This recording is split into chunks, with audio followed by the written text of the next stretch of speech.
नमस्कार।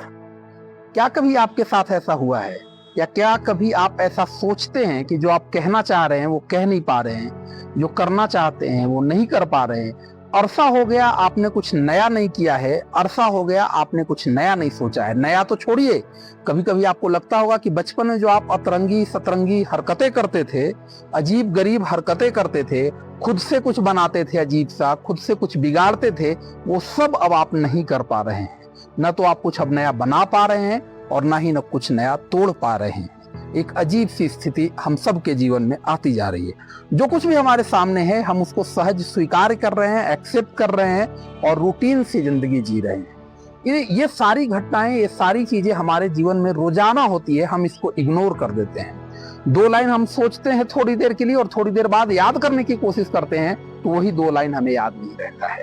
आप सोचिए कि आप दो लाइन जो 5 मिनट पहले सोचे थे वो आपको याद नहीं है, लेकिन आज से हजारों वर्ष पहले हमारे मनीषियों ने, हमारे ऋषियों ने, मुनियों ने, विद्वानों ने कई ऐसी ऐसी किताबें लिख दी, हजारों लाखों श्लोक लिख दिए जो आज तक हमारा पथ प्रदर्शित कर रहे हैं। आखिर उन्होंने ऐसा कैसे किया होगा? आखिर इतने बड़े बड़े वेदों की, पुराणों की, ग्रंथों की, महाभारत, रामायण, कुरान, बाइबल, इन सब की रचना कैसे हुई होगी? आज जब हम 2 मिनट नहीं सोच पा रहे हैं, हम दो लाइन याद नहीं कर पा रहे हैं, तो इन सब की रचना कैसे हुई? जिंदगी को समझने का बहुत सारा नजरिया है और इन सारी समस्याओं को अनेक नजरियों से देखा जा सकता है। मैंने भी एक अपना नजरिया अभी आपके सामने रखने की कोशिश किया है। मैं एक व्यक्तिगत अनुभव से आपके बीच एक नजरिया रखना चाहता हूं। दरअसल पिछले कुछ दिन पहले हम लोग एक ट्रैक पे, एक यात्रा पे जा रहे थे। इस यात्रा पर हमने महसूस किया कि 24 घंटे हमारे पास न तो कोई इलेक्ट्रॉनिक इंस्ट्रूमेंट था, न मोबाइल फोन थे, न इंटरनेट था, न मोबाइल के अंदर बैटरी थी।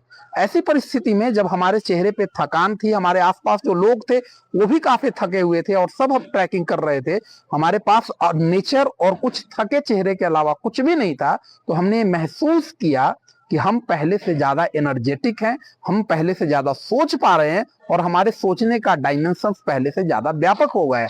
डिस्पाइट द फैक्ट कि हम थके हुए थे, हमारे पास कोई इलेक्ट्रॉनिक गैजेट्स नहीं है और हमारे आसपास सिर्फ प्रकृति के अलावा और कुछ भी नहीं।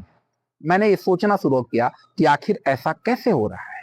जब इन सारी बिंदुओं पे हमने विचार किया तो हमें समझ में आया कि जैसे जैसे जैसे हम विकसित होते गए, जैसे जैसे हमने अपने चारों तरफ कंक्रीट का जाल लगाकर स्वयं को अपने को उस कंक्रीट के जाल तक सीमित कर लिया, हमारे अंदर की क्रिएटिविटी, हमारे अंदर की सोचने की क्षमता, हमारे अंदर विचार करने की दृष्टि, ये सब धीरे धीरे सीमित होती गई। जब मैं इस परिस्थिति को आज से 2-2.5 हजार वर्ष पहले की ऋषि मुनियों से, उस समय के चिंतकों के, उस समय के विचारकों से कंपेयर करता हूं तो मेरे मन में ये बात समझ में आती है कि उस समय उन लोगों के पास प्रकृति थी, शांत जीवन था और आसपास का माहौल था। यही वो परिस्थितियां रही होगी, यही वो वातावरण रहा होगा जहां उनकी कल्पना शक्ति का विस्तार हुआ होगा, जहां उनके सोचने की, समझने की, जीवन को देखने की दृष्टि निर्मित हुई होगी। इसीलिए आज भी हम उनकी दृष्टि तक नहीं पहुंच पा रहे हैं, क्योंकि हमारे आसपास वो परिस्थितियां नहीं है जो उन मनीषियों को मिली थी। हमारे आसपास कंक्रीट के जंगल है, टेक्नोलॉजी का जाल है, जो नहीं है वो है हमारी क्रिएटिविटी, हमारी सोचने की क्षमता और हमारे समझने की क्षमता। मनुष्य ने अपना सर्वश्रेष्ठ उस समय में दिया है जब वो शांत था, एकांत था और प्रकृति की गोद में था। मानव सभ्यता के इतिहास की हम बात करते हैं, 4 बड़ी इन्वेंशन, 4 बड़ी क्रांतियों की बात करते हैं, तो उन 4 बड़ी क्रांतियों में मैं 4 चीजें लेना चाहता हूं।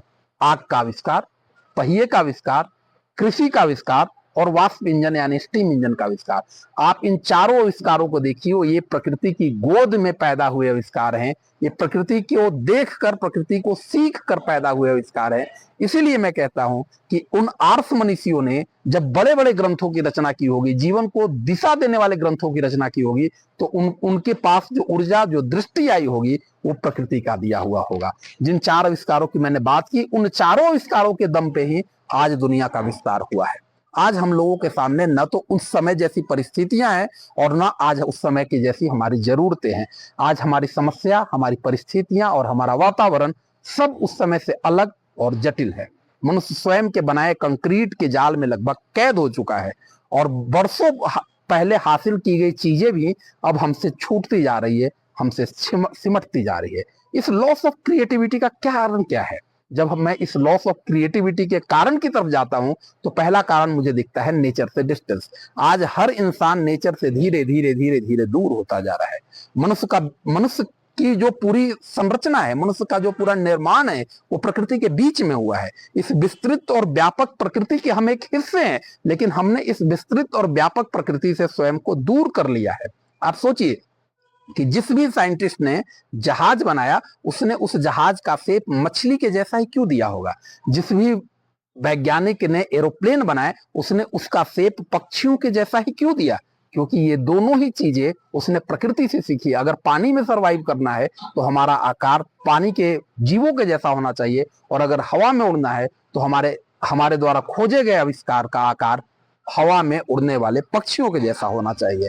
इसलिए मैं कहता हूं कि हमारी जिज्ञासा को, हमारी साधना को, इन सब को विस्तार देने का काम प्रकृति करती है। जैसे जैसे हम प्रकृति से दूर होते जाते हैं, हमारे अन्वेषण की क्षमता, कल्पना की क्षमता, जिज्ञासा की क्षमता कम होती जाती है। प्रकृति से हमारा रिश्ता कम होता जाता है। प्रकृति के साथ जो हमारा रिश्ता है वो हमारी ज्ञानेंद्रियों यानी सेंस ऑर्गन के माध्यम से बनता है। हमारे आंख, कान, हमारी जीभ, हमारी त्वचा प्रकृति के साथ हमारा रिश्ता जोड़ते हैं। जब ये ज्ञानेंद्रियां प्रकृति के बीच में होती है तो अनगिनत असीमित संभावनाओं को आकार देती है। हमारा आंख अनगिनत दूरी तक, असीमित दूरी तक देख सकता है। हमारी त्वचा प्रकृति के हर रूप को महसूस कर सकती है। हमारी जिह्वा प्रकृति के हर स्वाद को करीब से टेस्ट कर सकती है। लेकिन जब आप अपनी इन ज्ञानेंद्रियों के ऊपर कृत्रिमता का पहरा डाल देते हैं, आपकी आंखों के ऊपर सनग्लास हो जाते हैं, आपकी आंखों के ऊपर मोबाइल का स्क्रीन आ जाता है, आपके कान में ईयरबड्स आ जाते हैं, आपकी चॉइस कस्टमाइज्ड हो जाती है,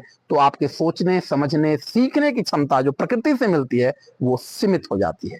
हमारी ज्ञानेंद्रियों के ऊपर आर्टिफिशियल बनी दुनिया का पहरा है, जिसके कारण आज हम उन मनुष्यों की तरह नई कल्पना नहीं कर पा रहे हैं, हम नए अन्वेषण नहीं कर पा रहे हैं, हम चीजों को कॉपी कर पा रहे हैं, क्योंकि प्रकृति जो हमारी कल्पना का विस्तार देती है वो अब हमारे पास नहीं है। जब मैं कुछ समय के लिए प्रकृति के बीच में आया और मेरे पास मोबाइल नहीं था, स्क्रीन नहीं थे, सिर्फ और सिर्फ प्रकृति थी, तो मुझे लगा कि मैं कितना थके होने के बाद भी अधिक सोच पा रहा हूँ, कितना मैं नई चीजों के बारे में विचार कर पा रहा हूँ। इसलिए मैं कहता हूँ कि हमें अपने ऊपर कृत्रिमता के जो पहरा लगा है, आर्टिफिशियल जो पहरा हमने लगा रखा है, उसे दूर करना चाहिए। आज हमें लगता है कि हमारे पीछे जो रास्ते हैं वो ये है कि हमें नेचर के पास जाना चाहिए। जितना नेचर के साथ एक्सपोजर है हमें बढ़ाने चाहिए।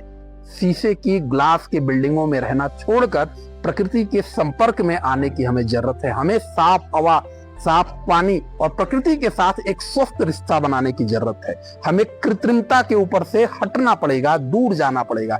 कम से कम स्क्रीन टाइम कीजिए, कम से कम इलेक्ट्रॉनिक गैजेट पर निर्भर रहिए और अपने ज्ञानेंद्रियों को नेचर के साथ जुड़ने दीजिए। नेचर के अंदर तमाम ऊर्जा है। ऊर्जा न तो पैदा की जा सकती है और न तो ऊर्जा का दोबारा निर्माण हो सकता है, न उसका विनाश हो सकता है। Energy can neither be created nor destroyed, it can only be convert from one form to another form. हमें नेचर के साथ रिश्ता जोड़कर नेचर की इस एनर्जी के साथ जुड़ना होगा, नेचर की व्यवस्था के साथ जुड़ना होगा, क्योंकि नेचर की व्यवस्था सबसे लॉजिकल है। नेचर में बारिश के बाद सर्दी आती है ताकि बारिश का अधिकतम पानी जम जाए और वो गर्मियों में पिघल कर प्यास बुझाने का काम आए।